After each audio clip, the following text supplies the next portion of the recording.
Hi, fifth grade team. Thank you again so much for allowing me to be part of your PLC for the day. I really appreciate how open you were to having someone new come and observe the work that you were doing, so I'm really grateful for your time. I want to start by saying how impressed I was with the cohesiveness of your grade level team.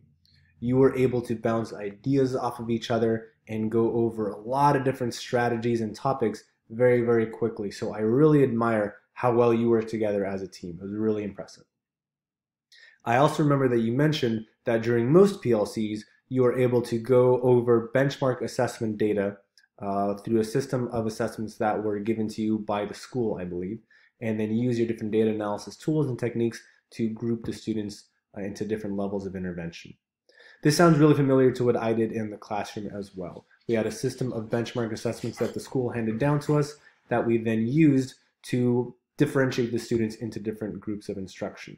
And I remember thinking to myself, this is something that my leadership wants me to do, but I don't really know how it helps me or how it helps my students learn.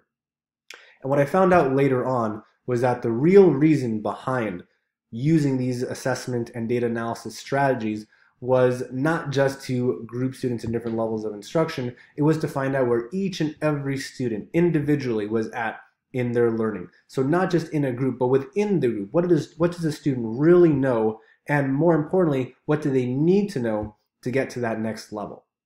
So what I would push you or challenge you to do as a PLC would be to apply some of those same techniques to the topics that we were talking about at our PLC.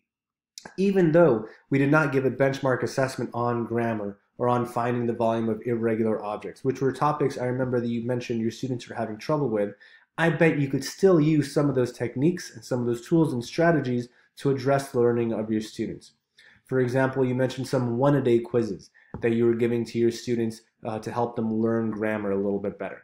I bet you could use some of that data and some of the graphing techniques that you've come up with in order to find out which students are really struggling with different aspects of grammar and which students are able to help the others with learning those different aspects.